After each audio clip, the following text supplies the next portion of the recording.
국립중앙박물관이 청자실을 새롭게 단장했습니다. 여러분들께 공개가 되는데요. 오늘 강경남 학예사님과 함께 고려 청자의 매력에 푹 빠지는 시간 가져보도록 하겠습니다. 학예사님, 사유예방이 오픈했잖아요. 네. 청자실은 그러면 두 번째 어떤 대표 문화 공간으로 만드신 건가요?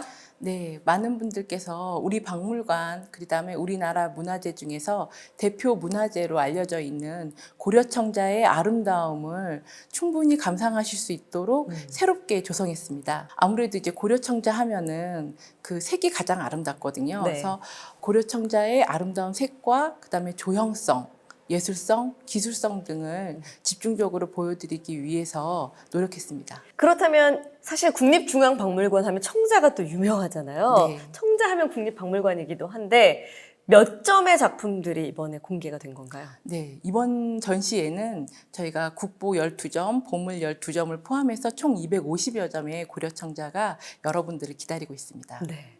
사실 뭐 고려청자 하면 또 불과 흙의 마법 이런 네. 얘기를 하는데 고려청자의 아름다움에 빠지러 한번 들어가 볼까요? 네. 저희가 이제 첫 번째 공간에 들어왔습니다. 네. 다양한 도자기가 전시가 돼 있어요. 네. 10세기에는 어떤 자기들을 만들었나요? 네, 10세기경에 만들어진 청자들은 벽돌가마에서 만들어져서 산소의 유입이 자유롭기 때문에 안에서 번조 색깔이 녹갈색을 띠는데요. 11세기 후반경부터는 가마가 고려 특유의 기술을 덧붙여가지고 진흙가마로 만들어집니다. 진흙가마로 만들어지면서 산소의 유입을 차단하는 기술을 발달시키면서 은은한 비치색을 띠는 비색청자가 완성되게 됩니다. 그렇다면 이제 자기를 생산했던 고려 초기부터 해서 12세기까지 볼 수가 있는 건데 실제로 10세기에 만들어진 그 자기를 보면 약간 녹갈색을 띠고 있고요. 네. 그 다음에 맑은 푸른 빛으로 변해가는 모습을 이렇게 쭉 한눈에 볼 수가 있네요.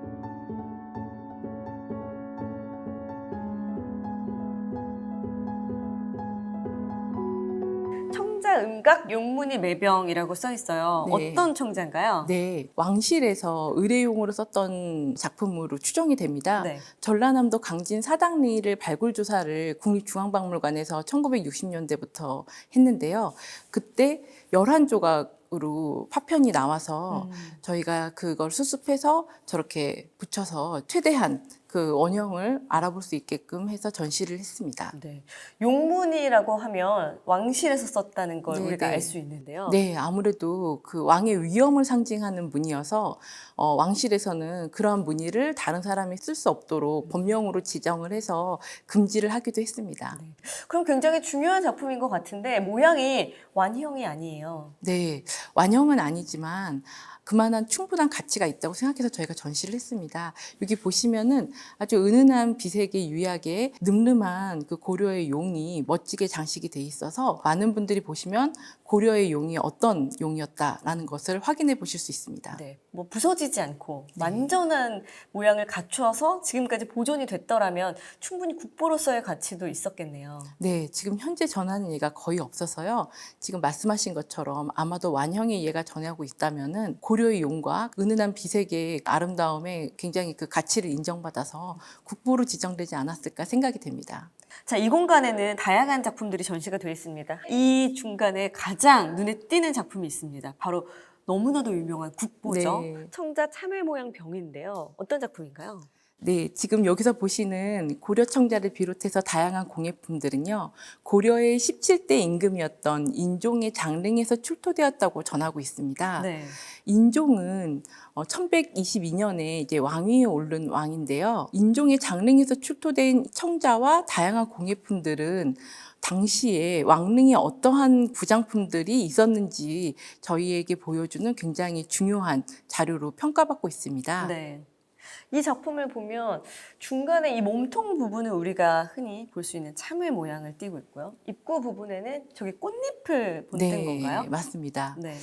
마치 병은요, 저희가 여러 가지 용도로 사용을 하기는 하지만 뭔가 좀 담았다가 따르는 용도로 생각할 수도 있는데요. 네. 지금 저기 보시는 것처럼 입구가 꽃 모양으로 돼 있습니다. 네. 뭔가를 따르기가 좀 어렵게 보이죠. 네. 저희가 다양한 그 자료들을 봤을 때 저러한 그 형태의 병은 꽃을 꽂아서 놨던 화병의 용도로 쓰이지 않았을까 그렇게 추정하고 있습니다. 네. 단정하게 떨어지는 곡선과 은은한 비추색이 야 이것이야말로 바로 명품이 아닐까라는 네. 생각이 드는 네, 네, 그런 네. 아주 아름다운 작품입니다. 네네. 저희가 서 있는 이 뒤쪽으로는 어떤 영상이 보이고 있는데요. 이건 어떤 작품이에요?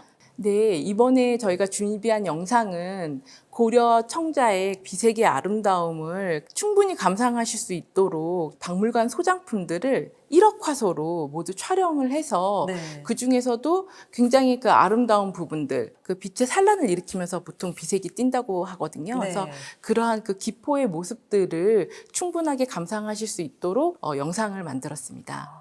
우리가 이렇게 작품을 현미경으로 들여다보듯이 맞습니다. 1억 화소로 촬영을 했기 때문에 네. 이렇게 보고 있으니까 정말 어떻게 보면 밤하늘에 네. 별이 떠 있는 것 같은 네. 그런 모습으로 보이기도 하네요. 자, 전체적인 청자실 안에 아주 특별한 공간이 또 하나가 마련이 되어 있습니다. 고려 비색 이렇게 써 있고요. 은은하게 음악도 들리는데 어떤 공간인가요? 이 공간은 이번 개편의 핵심입니다. 고려 청자의 아름다움을 좀 몰입해서 감상할 수 있는 특별한 공간이 필요하다고 생각을 했고요. 네. 그것을 위해서 저희가 아주 은은하게 울리는 음악과 함께 관람객분들이 오셔서 고려 청자의 아름다움을 집중적으로 감상하실 수 있도록 했습니다. 청자의 매력에 온전하게 빠질 수 있는 그런 네. 공간이란 말씀이신 거죠? 네, 이 공간에 오시면은 좀 약간 마음을 가라앉히면서 평온한 기분으로 그런 아름다움을 온전하게 느끼실 수 있는 그런 공간으로 구성을 했습니다. 네, 그러면 블루셀라돈이라는 음악을 은은하게 들으면서 네. 그 청자의 깊은 색을 감상하는 네. 그런 공간이라고 생각하면 되겠군요. 네, 맞습니다. 들어가 보도록 하겠습니다. 네. 와, 약간 전체적으로 좀 조명이 네. 어두우면서 네. 이렇게 청자 유물들이 보이는 게 뭔가 더 집중하게 만들고 빠져드는 것 같은 오묘한 매력이 드네요. 네, 이 공간은 고려 청자를 집중적으로 감상하실 수 있도록 시각적인 요소를 배제해서 이 네. 공간을 구성을 했습니다. 그리고 여기 보시면은 철제로 만들어진 커튼으로 공간을 조성해 봤는데요. 고려 불화에 나오는 특히 관음보살이 쓰고 있는 그 사라라는 투명한 베일이 있어요. 베일에서 영감을 받아서 만들었고요. 보통 고려 청자 하면은 화려하고 우아하다라는 그 인식을 갖고 계신데 네. 이 공간 안에서 집중적으로 고려 청자를 감상하실 수 있도록 네. 조성을 해보았습니다. 네. 약간 어둑하지만 음악도 들리면서 작품을 감상하는 게 청자의 비색에 뭔가 마음이 온화해지고 평온해지는 느낌을 받을 수가 있네요. 아, 그러신가요? 고려 비색 공간에 들어서서 가장 첫 네. 번째로 만나는 작품이 바로 이 작품이네요. 청자 사자 모양 향로. 어떤 작품일까요? 이 향로는 현재 국보로 지정이 돼 있어요. 밑에서 향을 피워 올리면은 사자 입으로 향이 뿜어져 나오도록 그렇게 만들어져 있습니다. 네. 근데 이 사자 같은 경우에는요, 비밀이 좀 숨겨져 있어요.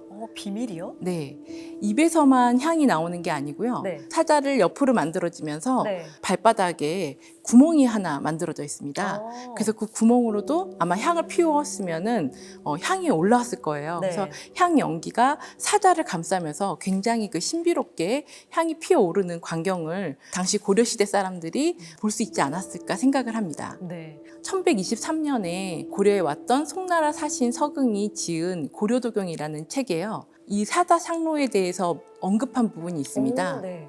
산리의 추량도 비색이다. 이 물건이 너무 아름다워서 그림과 글로 남긴다라는 기록을 남겼습니다. 네. 아마도 그 기록에 가장 부합하는 작품 중에 하나가 아닐까 생각을 합니다. 네. 정말 은은한 비색이 참 아름답게 느껴집니다. 다음 작품을 한번 보도록 하겠습니다. 굉장히 눈에 띄는 것 중에 하나가 이 향로를 받치고 있는 네. 앙증맞은 토끼 세 마리예요. 네네네. 어떤 작품일까요? 저희가 보통 고려 청자가 중국의 기술을 받아들여서 만들어졌다고 알려져 있는데요. 네. 고려 청자의 조형적인 아름다움이 고려화돼 있다는 그런 것을 볼 수 있는 작품입니다. 사실 청자하면 여러 가지 기법들이 있잖아요. 네네. 음각도 있고 양각, 뭐 투각, 뭐 칠보. 네. 지금 이 연꽃들을 덧댄 것을 보면 첩화까지 네. 정말 다양한 기법이 총망라되어 있는 작품인 것 같아요. 네, 맞습니다. 특히 여기 아까 그 향을 피워 올리는 저 네. 구에는 무수한 원들이 겹겹이 쌓여져 있는 것을 표현을 했는데요. 네. 그거는 투각 기법. 기법으로 문양을 제외한 나머지 면을 모두 다 긁어내서 네. 만들었고요. 그 다음에 밑에 보시는 활짝 핀 연꽃은요. 네. 꽃잎 하나하나를 다 틀로 찍어내서 온전히 다 붙여낸 겁니다. 네. 그리고 여기 보시면은 토끼가 받치고 있는 저 받침대에는 넝쿨 무늬가 음각 기법으로 장식이 돼 있고요. 네. 그 다음에 토끼는 상형 기법으로 해서 음. 사물의 형태를 그대로 본떠서 만든 상형 기법으로 만들어진 고려 청자에서 구사할 수 있는 모든 기법이 이 청자 안에 녹아져 있다고 보시면 될 것 같습니다. 마침 2023년이 또 토끼해잖아요. 그쵸. 네, 꼭 이 청자실 고려 비색 공간을 찾아서 이 토끼를 만나보실 수 있었으면 좋겠습니다. 네. 자, 이번에 만나보는 작품은 청자 사람 모양 주자입니다. 네. 주자라는 건 수를 따르는 용도였다는 걸 짐작할 수 있을 것 같아요. 네, 맞습니다. 고려는 보통 우리가 불교 국가로 알려져 있는데요. 네. 불교뿐만이 아니라 정치에서는 유학, 그 다음에 왕실에서는 또 도교 의례를 지내는 굉장히 다원적이고 개방적인 사회였습니다. 네. 그때 그 왕실에서는 특히나 도교 의례를 지내면서 국민의 평안이나 복을 기원하는 그런 의례들을 많이 지냈는데요.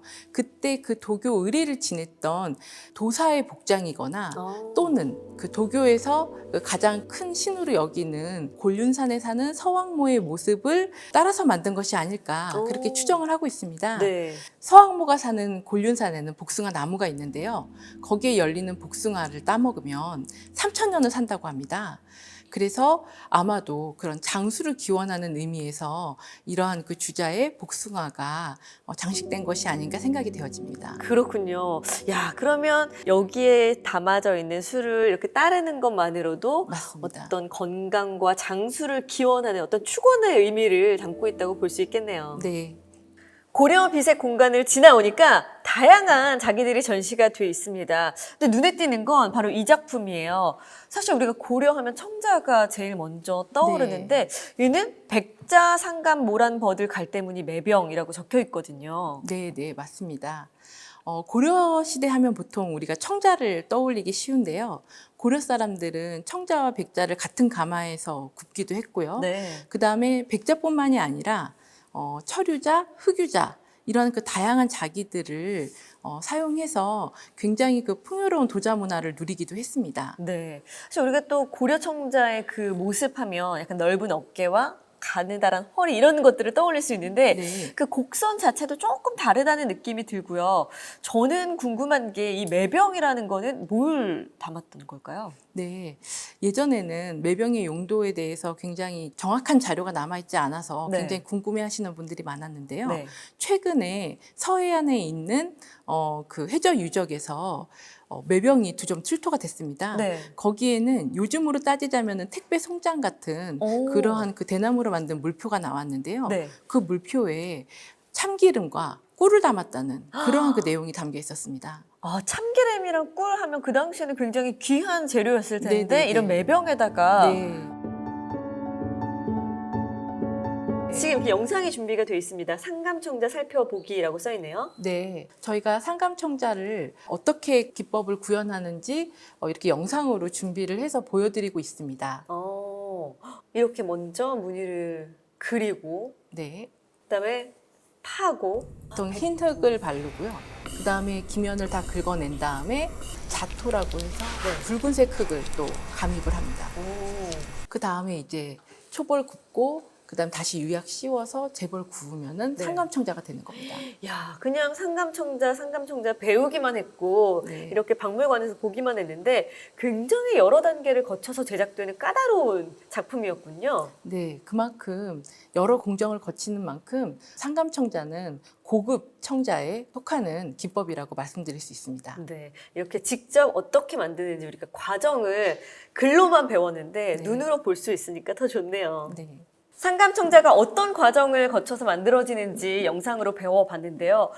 그 과정을 알고 봐서 그런지 네. 딱 작품을 보니까 너무나 화려하게 느껴집니다. 네, 이 작품은 고려의 문신이었던 문공유의 무덤에서 나왔다고 전해지는 작품입니다. 네. 안쪽에 상감 말고 상감기법에서 더 나아가서 바탕면을 모두 다 긁어낸 다음에 거기에다가 흰 흙을 발라서 청자 태토와 그 흰 흙이 서로 조화를 이루어서 굉장히 화려하게끔 보이는 그런 그 역삼각 기법으로 장식된 완입니다. 어떤 청자를 만드는 기술력이 네. 절정에 다다랐다라고 표현을 해도 되는지. 네네네, 맞습니다. 네, 너무 아름답습니다. 자, 이 공간에는 또 특별한 청자 8점이 전시가 되어 있는데요.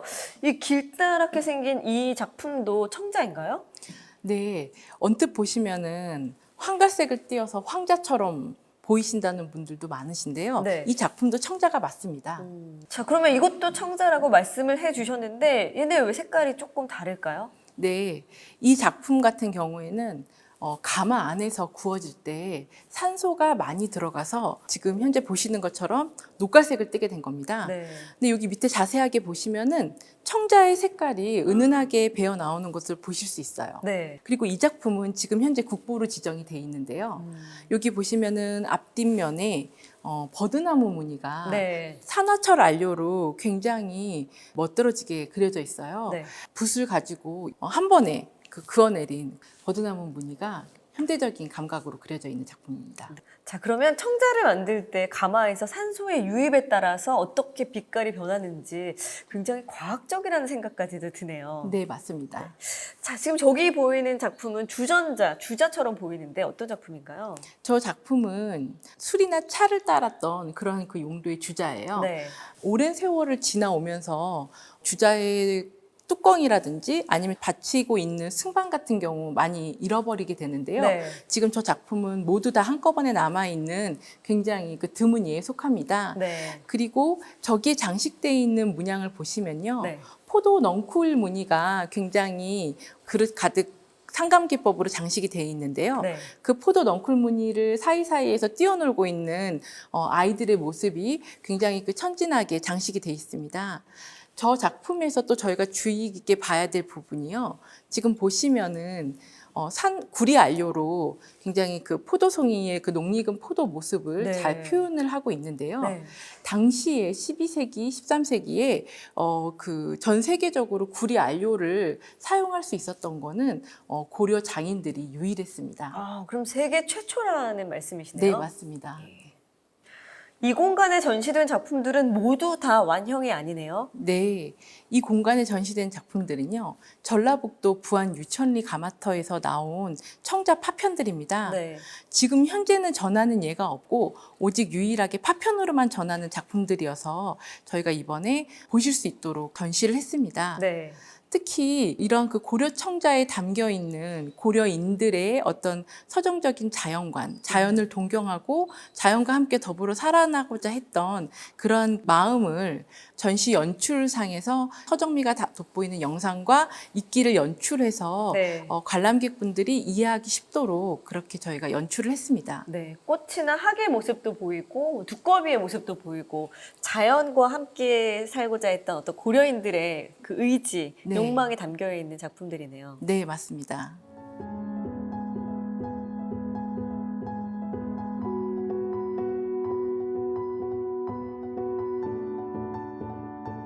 자, 이쪽 공간에는 저희가 직접 만져볼 수 있는 체험 공간이 마련되어 있네요. 요즘에 박물관에도 많은 그 취약계층 분들도 방문을 해주고 계세요. 네. 그래서 그런 분들을 위해서 특히 방금 저희가 봤던 그 상감청자의 아름다움과 제작 기법 과정이 어떻게 진행이 되는지 관련해서 점자와 촉각 체험대를 저희가 만들어서 직접 느끼실 수 있도록 준비를 했습니다. 만져봐도 되는 거죠? 아, 예, 그럼요. 자, 먼저 이렇게 무늬를 파낸 다음에 그 파낸 곳에 흰 흙을 바르고 또 겉에를 또 긁어내고요.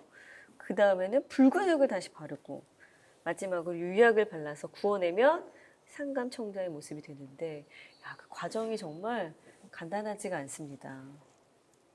지금도 저희가 약간 다도라고 해서 뭐 차를 마시고 그 네. 예법을 배우기도 하는데 고려시대 초기에 이 자기를 만들었던 이유 중에 하나가 차를 마시기 위함이라고 들었거든요. 네, 네, 맞습니다. 지금 이곳에서는 청자에 담긴 차와 술 문화라고 이렇게 적혀 있는데 어떤 작품인가요? 네, 청자 주자가 한 점 전시되어 있는데요. 아마도 따뜻한 차나 술을 담아 마실 때 사용을 했던 것으로 추정이 됩니다. 네. 특히 고려시대에는요, 술을 따뜻하게 데워서 마시는 문화가 굉장히 유행했는데요. 어, 아무래도 그 따뜻함을 유지하기 위해서는 뭔가 보온 기구가 필요했겠죠. 그렇죠. 지금 여기 보시면은 주자를 받치고 있는 커다란 그 깊은 발이 있어요. 네.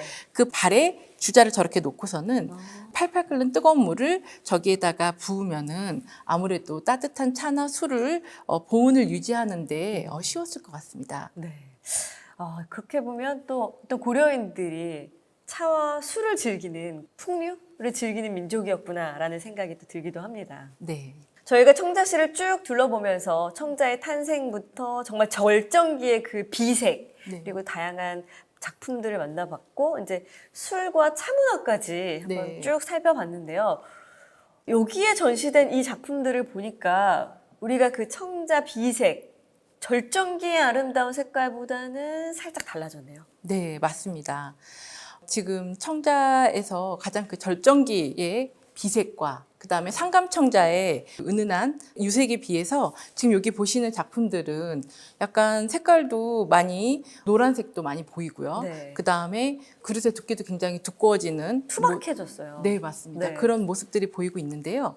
13세기 후반 이후에 고려 사회가 몽골의 침입을 받으면서 굉장히 좀 어려워지는 면들이 있습니다. 네. 그러한 것들이 그 왕실 주도로 이루어졌던 고려 청자 제작에도 그대로 반영이 돼서 나타나게 되는데요. 네. 특히 14세기가 되면은 고려 청자가 그 어떤 고려의 경제적인 사회 경제적인 상황의 변화가 굉장히 나빠지면서 네. 고려 청자의 질이 급속도로 떨어지게 됩니다. 네. 그러면서 왕실이나 중앙 관청에서는 그릇의 품질을 유지하기 위해서 이렇게 그릇에 연대를 새긴 간지라든지 그다음에 그 관청의 명칭을 직접 그릇에다가 새기기도 합니다. 네. 특히 저기 보이시는 저 작품은요. 공민왕의 왕비였던 노곡공주의 무덤에서 제사를 지낼 때 썼던 그릇으로 알려져 있는데요. 네. 그 그릇 안에 정릉이라는 그 노곡공주의 그 능호가 적혀 있습니다. 네. 아무래도 왕실에서 썼을 텐데요. 지금 보시는 것처럼 문양의 형태도 굉장히 투박하고 그릇의 네. 형태도 그렇고요. 예, 그러한 그 품질이 많이 쇠락한 모습들을 보실 수 있습니다. 자, 이쪽 벽에 청자는 고려인의 파란 꽃이다라고 이제 적혀 있는데 청자시를 쭉 둘러봤습니다. 너무나 아름답네요. 네, 오늘 어떻게 보셨나요? 저는 정말 놀라웠어요. 왜냐하면 그 중국이 도자기의 원조임에도 불구하고 그들과는 우리는 다른 비색이다라는 어떤 자부심, 고려인들의 자부심도 느낄 수 있었고 정말 고려인들의 어떤 예술 혼을 느낄 수 있는 그런 시간이었어요. 네. 이번에 새로 단장을 마친 청자실에 오셔서 아름다운 고려 청자를 감상하시면서 평온한 휴식 시간 갖게 되시길 바라겠습니다. 네, 국립중앙박물관에 위치한 이 청자실 꼭 찾으셔서 고려 비색의 아름다움을 온전히 느껴보시기 바랍니다.